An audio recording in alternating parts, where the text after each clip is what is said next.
RUU 355 is not a substantive law. Its function is only to increase, as I mentioned just now, the sentencing limits, and it does not introduce any new offences. It is more of a procedural law as opposed to a substantive law. It does not impose any offences on persons committing a crime. So where is this substantive law? This substantive law are the state enactments that we have had for 60, 70 years and even predating our constitution. Now, each of these substantive laws, ladies and gentlemen, are not done at whims and fancies. It must go through our state legislature. It has to be passed through democratic process. And that is how the state enactments in relation to Sharia are enacted. Let me start my discussion by looking at the proviso that is being amended by Tuan Haji.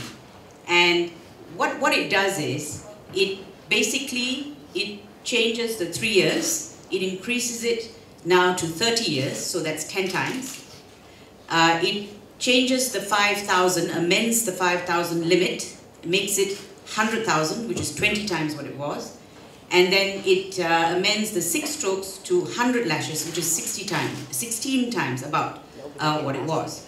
The key here, though, is not so much the punishment for me, but in fact the words that just precede that. You have to read the proviso as a whole. And these are the key words.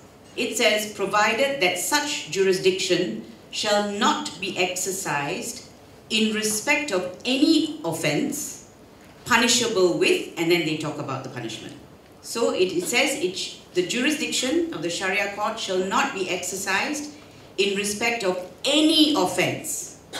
The offences are not named in this amendment, all right? Any offence punishable with imprisonment. So in other words, the offence is defined by the punishment, not the other way around.